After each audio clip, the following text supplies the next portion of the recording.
Hey, do you ever feel like you're stuck in life and work and anything like that? This author, Ashley Stahl, she wrote a book called YouTurn. I had never heard about her before. I went to the library and I thought, hey, I'd give it a chance. Let's give it a try. Let's see what we could do.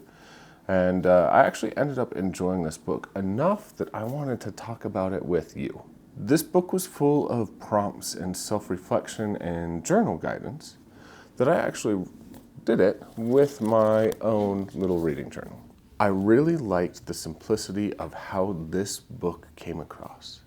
There's something unique when you have a younger voice in the self-help sphere, that they give a perspective that fits people our age. I am still in the middle of my career journey, and so having somebody else that's a millennial talking about the career is really nice. And it was interesting to read her perspective, especially regarding things like leaving a high-powered CIA job to go and chase her own passion project. I thought that in and of itself was a really neat aspect of this book. Now, the big takeaways. This book is all about finding out what your core values are, what your core beliefs are, and giving you ideas on how to achieve and move beyond those. One of the things that really opened my eyes, she has a chapter in here about money and how you relate to money. And so it was a little test I took, and it actually kind of proved to me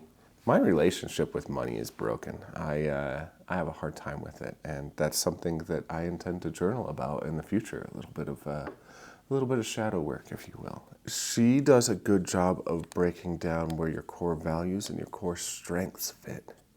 And I think that is something that is so missing in a lot of self-help books, is the combination of core value and your abilities that go with it.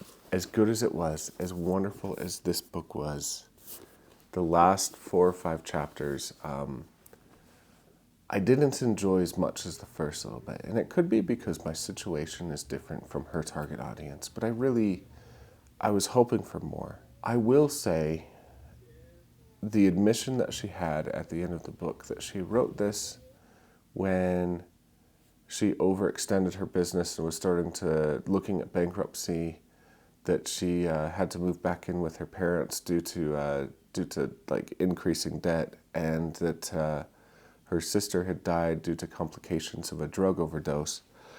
I could understand why the writing got sloppy. She was dealing with a lot. But as somebody that loves and devours books, and as somebody that is trying to get everybody to kind of build relationships with themselves through self-reflection and journaling, I feel like it would have been in her best interest if she was really in the world to help people, to kind of put the book on a back burner for a little bit while she got her life back together. I think it would have created some better anecdotes towards the end. And I know that may seem harsh because we're all going through our own journey, but it felt rushed at the end, and it felt more like she was trying to get me to buy her course than actually help me. And that was unfortunate because the book started off amazingly strong. Now, as far as why I'm bringing it up, I liked this book enough to recommend it to you. And I liked it enough that all of the workbooks, all the exercises that she had us do in the book, I did them. I may not have done them as well as I could have, as it is a library book, but I did them. It's one of the first times that I've ever actually done that, and it was fun. And I learned a lot about myself, and it helped me kind of refocus my own dreams and my own ideas. And so for that reason and that reason alone, I do recommend you check out YouTurn by Ashley Stahl. Sorry, I kept looking down because I had to get the name. YouTurn by Ashley Stahl. It's well worth it, and I honestly believe that if you're here reading, doing journaling, self-reflection stuff with me on this channel, that you will enjoy this book, because it really is a decent read, and the topics at the end, the reflection topics, are well worth it. Anyway, if you enjoyed this book review, we'll do more in the future. Leave a comment, let me know. And if you want some journaling techniques, or if you want just a rant on life, check out this video. We'll see you over there.